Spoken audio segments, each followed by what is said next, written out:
In this video, you will see 20 festive dishes for the new year. Salads, appetizers, hot dishes, and desserts. My name is Vika Vinogradova. This is the Recipes for Lazy Bones channel. Let's begin with salads. I'll present several choices. To start, I'll show you a few recipes with seafood. We will need 3 boiled eggs. We grate them on a large grater, along with 3.5 ounces of ordinary semi-hard cheese. Dutch, Russian, mozzarella. We finely cut 3 small cucumbers. By volume, all 3 ingredients should be more or less in equal proportions. We combined everything in a bowl, added salt, and mixed in mayonnaise. You will also need 100 grams of lightly salted red fish. Salmon trout, char to your taste. Cut the fish into pieces, making about half of them larger in size. They will go for decoration, and the rest we cut into tiny pieces and add to the general mass. Mix everything and you can put the salad in a ring, or you can put it in a regular bowl. My ring has a diameter of 16 centimeters. Arrange fish pieces on top and garnish with red caviar. It needs just a little bit, but with it, the salad immediately looks festive and elegant. It tastes amazing, and the combination is excellent due to the pickles. It's quite light. I think both you and your guests will definitely appreciate such a recipe.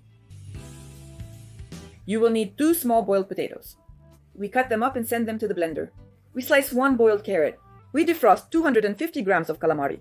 It's better to defrost not in the refrigerator, but in water. I have calamari without skin, but if there is skin, you need to blanch the calamari and remove the skin. Once it's defrosted, throw it into a pot with boiling water.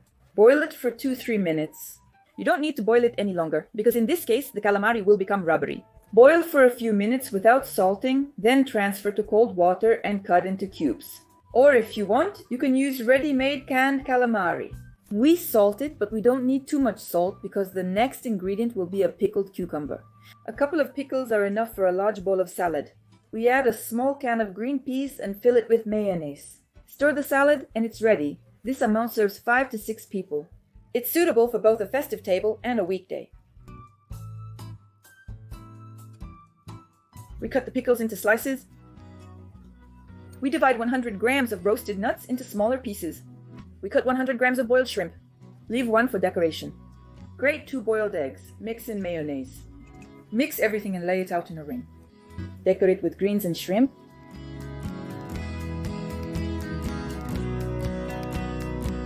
Send 200 grams of boiled chicken fillet and 3 boiled yolks to the blender. We season all this, fill it with a tablespoon of mayonnaise and mix. Because of this, the chicken layer will be juicy and tender. It will be like a pâté. We also cut 70 grams of marinated mushrooms. I used champignons. We spread half of the chicken egg mixture in a ring on the bottom layer.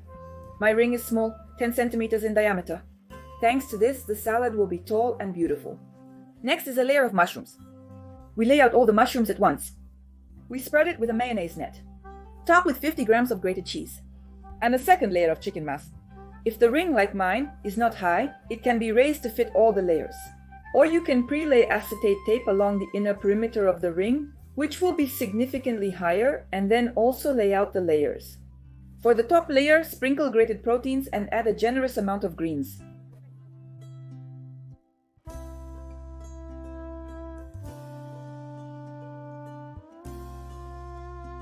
We will need 150 grams of boiled chicken fillet, shredded into fibers. Cut 3.5 ounces of pitted black olives. If the prunes are dry, soak them for 5 minutes in hot water. It will quickly soften, making it easy to cut and add to the salad. Shred 150 grams of Korean carrots so that they are in small pieces in the salad. Grate 2 boiled eggs for a convenient, ready-to-eat salad. We will also need Greek nuts, somewhere around 50 grams. We immediately set aside 3 of the most beautiful nuts for decoration, and the rest we chop with a knife. We fill it with mayonnaise. If necessary, we salt it and lay it out either in a mold or in a ring. I have a ring with a diameter of 16 centimeters. We lay the grated cheese on top as the upper layer. It weighs somewhere around 100 grams. And then the simplest decoration: Greek nuts and fresh greens.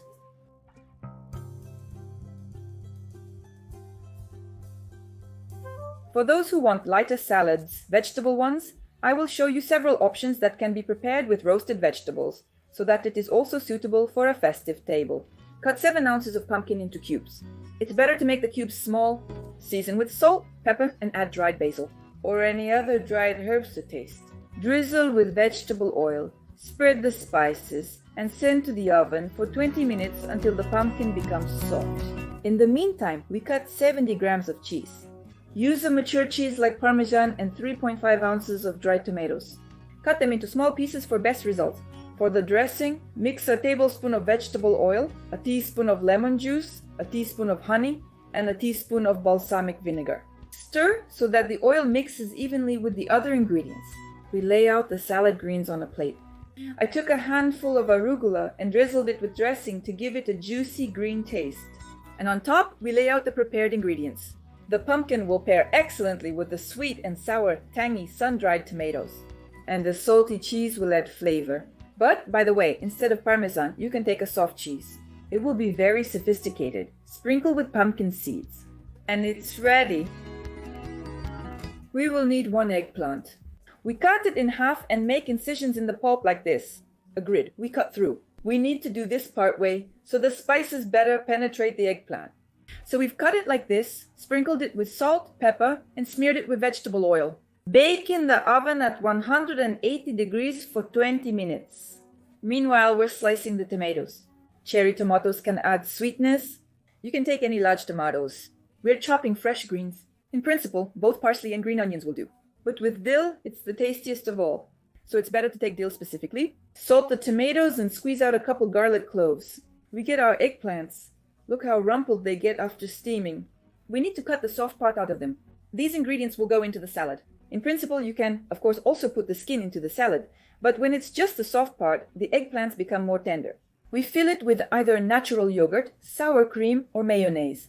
Stir it, and the salad is ready. It turns out to be very spicy and aromatic. I'll show a very simple salad made from 3 ingredients. We will need a very small pumpkin for it. We cut it into small pieces and send it directly to the baking mold. Sprinkle with spices. In addition to salt, I added red hot pepper, dried parsley, and ground sweet paprika. Drizzle with vegetable oil and mix well to distribute all the spices over the squash. Bake it for 15-20 minutes. The exact time will depend on how thinly you slice the squash. While it's baking, slice 1 large tomato. This amount of ingredients is enough for 2 to 3 salad servings. This is what the pumpkins look like after steaming. They should become soft. Let them cool down a bit, then add tomatoes to them and mix everything well. Essentially, we have vegetable oil left in the form. This eliminates the need to separately dress the salad. The tomatoes will also absorb some of the spices sprinkled on the zucchini. So there's no need to additionally salt or pepper anything. And the last ingredient is young brined cheese. I used a Digi cheese. You can tear it up by hand and sprinkle it over the salad. Feta cheese can be used as an alternative to Adige. You can omit salt altogether since feta cheese is sufficiently salty on its own. And that's it, the salad is ready. Next, let's discuss appetizers. I suggest making appetizer tarts this year. This is much easier and quicker than standard appetizers. It looks very festive, voluminous, and suits different tastes. For example, you can prepare a cheese appetizer. Under it, it's better to choose several types of your favorite cheeses, the most diverse, young, for example, soft ones. Cheeses mature, such as thick, hard ones, and to harmonize these different flavors with each other. You will now see how beautifully to present it. For this cheese dish, we will cut all the cheeses into cubes. We have spread the cheese into these 4 piles and added nuts to them. You can put walnuts on one side and hazelnuts, for example, on the other. We add grape raisins and any seasonal berries. I took some blueberries. Since New Year is approaching, I decided to add some festive motifs to the plate, making it look like a New Year's wreath. I used rosemary as greens. It is sold in many supermarkets and you need very little of it. But if there's no rosemary, other herbs will do. For example, you can garnish with mint or basil. We put honey in the center of the dough to complete the cheese tart.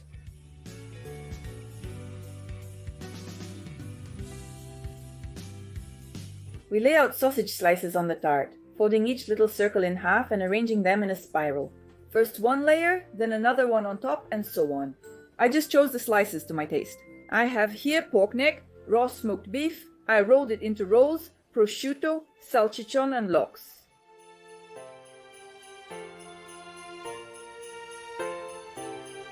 In the center of the indentation, add a little sun-dried tomatoes. They go very well with the sausage. And some olives, a little more greens for beauty. I took rosemary, and the dish is ready. For a fish dish, use 2 or 3 different types of fish. For instance, I had oily fish and lightly salted trout. We lay all this out in a mess. Fill the empty space with sliced lemons. You can also take small tartlets for caviar and fill them with cream cheese. But not completely, just half. And add caviar to the other half. We lay all this out on lemons. Add a little bit of olives, a few more lemon slices and greens for beauty.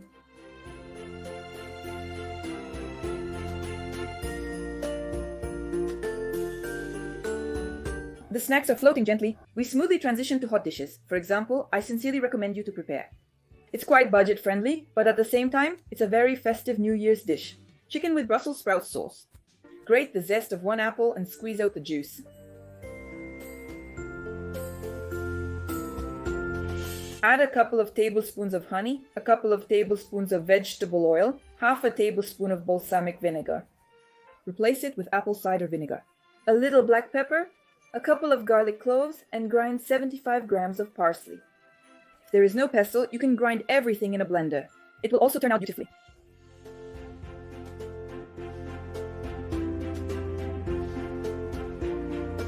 We salt the chicken legs, pour the marinade over and leave it to marinate for an hour or overnight. Next, we lay them out on a baking sheet, pour out the remaining marinade, and bake for 30 minutes until done.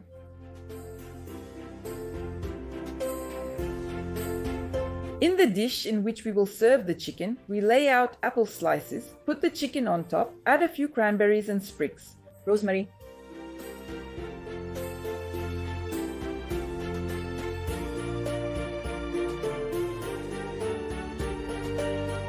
For the next variant, we take a piece of beef. We salt, pepper, and smear it with mustard. We smear it on both sides. We leave it to marinate for 1 to 2 hours or overnight. We heat up the skillet, add vegetable oil, and sear the meat on high heat for a few minutes on each side to seal in all the juices. Then we reduce the heat and cook for about 3 to 4 minutes on each side until golden brown. Afterwards, we line a baking dish, place a piece of butter on top, and cover with foil. Bake until ready for 30 minutes, depending on the size of the meat and the desired degree of roasting. Then give the meat 10 minutes to rest after baking, and in the meantime, we'll make a very quick sauce.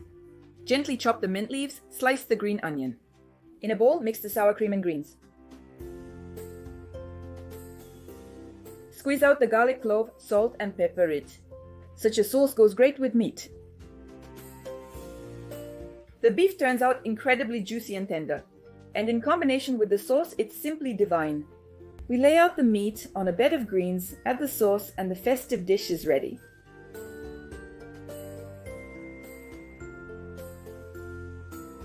For the recipe, I took a 600-gram flank steak, but you can take any other similar fish. We place the fish in a baking dish. We salt it, pepper it, add dried thyme, dried garlic.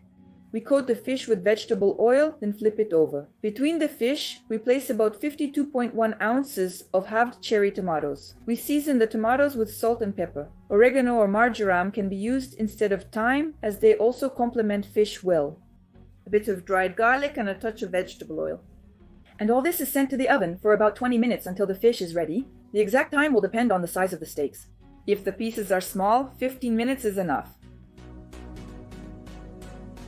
Meanwhile, cut the potatoes into pieces. I took a couple of pieces. Sweet potato is a sweet potato, and we will make puree from it. We're sending it to boil. Check the readiness like a regular potato. Once the fruits soften, remove them from the fire and drain the water. We salt the boiled potatoes, add a piece of butter, and blend with a submersible blender until it becomes a homogeneous puree. If you don't have a blender, you can mash it with a regular masher to make a puree. We put the ready puree on a plate. We add spinach for brightness and benefit of the dish. Here we add the baked fish and a few tomatoes. We will get a very tasty combination of tender aromatic fish with sweet puree and acidity from tomatoes.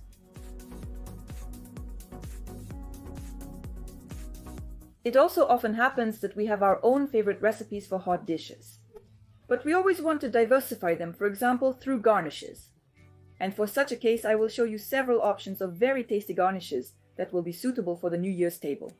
We take raw carrots, cut them in half, and immediately lay them out in a baking form. We salt it, add black ground pepper, and sprinkle with either dried garlic or lay out slices of fresh one. Sprinkle the carrots with dried herbs. I use Provençal herbs and ground paprika. Pour a little water, cover with foil and send to the oven for 30 minutes. After half an hour, remove the foil. You can additionally smear the surface of the carrot with vegetable oil or switch the oven to convection mode so that the carrot is browned.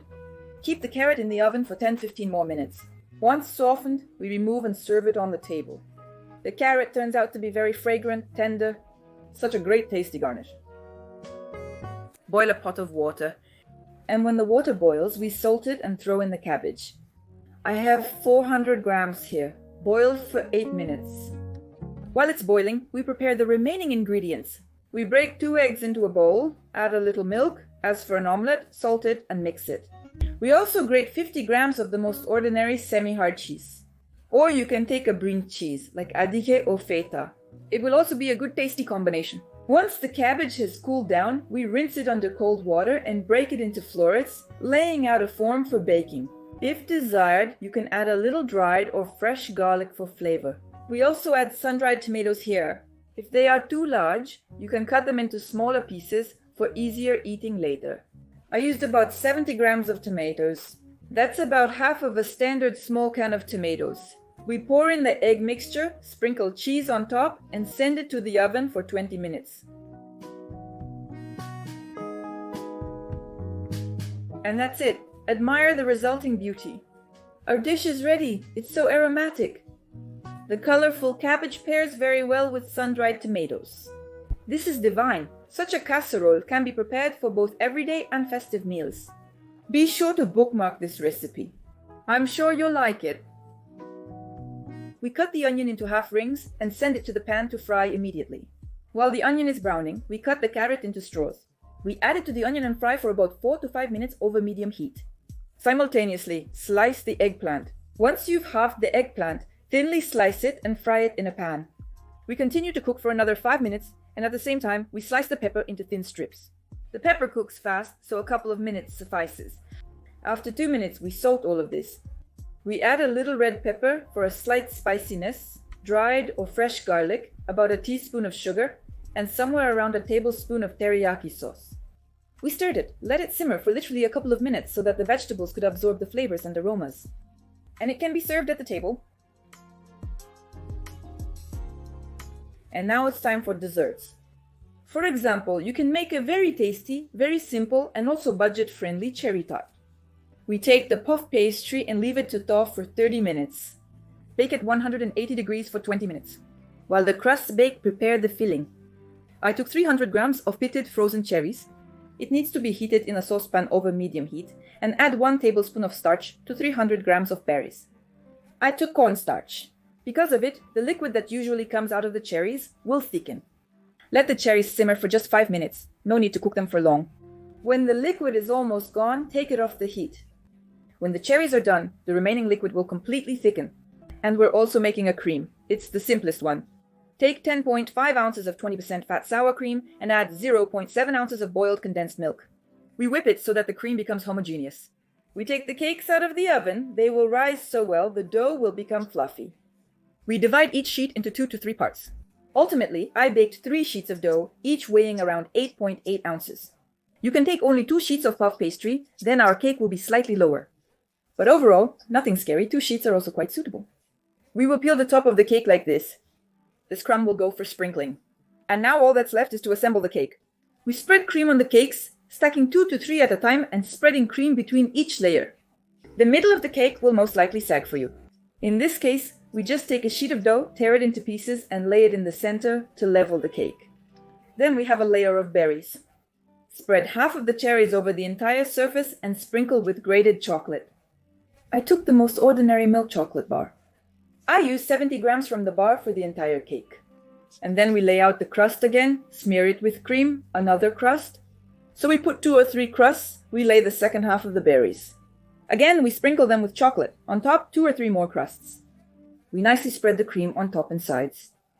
With such amount of cream, the cake soaks up nicely, but it can't be called very moist and juicy. We decorate the sides of the cake with sprinkles. You don't have to spare it. There will be a lot of sprinkles from the top of the sponge cake. We sprinkle it on the sides and a little on top around the perimeter, so the cake looks neater. We'll sprinkle the middle with the remaining grated chocolate. We refrigerate it, ideally overnight, allowing the crust to soak thoroughly. And it can be served at the table. That's how beautiful it is when cut. The cherry goes wonderfully with the cream and chocolate. I'm sure the family will appreciate such a treat. Grind 150 grams of cookies. You can take the most common sandy ones, but I decided to experiment and used salted crackers. In the end, they also went very well with the sweet dessert.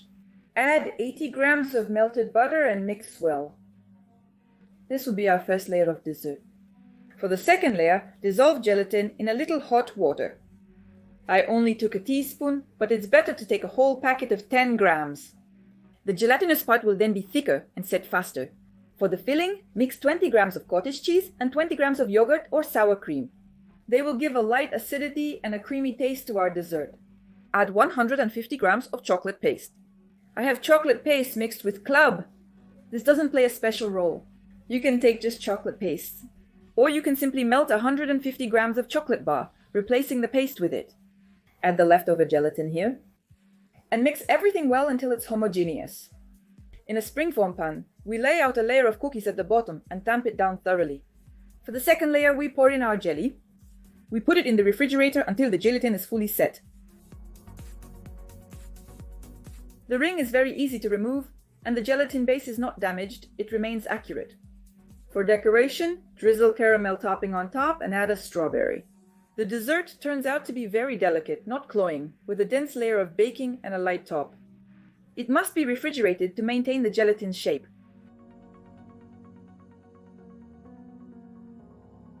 In the next dessert, I used fresh berries, but you can definitely replace them with frozen ones.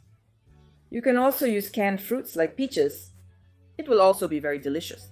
We take a ready-made store-bought biscuit and cut it into small pieces. It's best to take some sort of biscuit cake because it's much tastier than biscuit crusts. We need 100 grams of biscuits. Instead of it, you can use sandy baking. We soak the biscuit in juice or fruit drink. I will be making a dessert with raspberries, so I took a berry fruit drink. If you want, you can soak it in sweet wine for a more piquant taste. In a blender, grind 1 banana and 1.76 ounces of berries separately. I took a raspberry. You can mix it with strawberries or peaches. And the last ingredient is plum beer. You need about 100 grams of it. Choose a suitable glass or bowl for serving. Put a little bit of biscuit at the bottom. Then a layer of ice cream and a layer of fruit puree, after which we repeat the layers again. You can lay everything out in the most ordinary glass, or you can make such a beautiful serving in a tall glass if you are preparing for a festive dinner, or just want to add aesthetics. Decorate the top with fresh berries and mint leaves.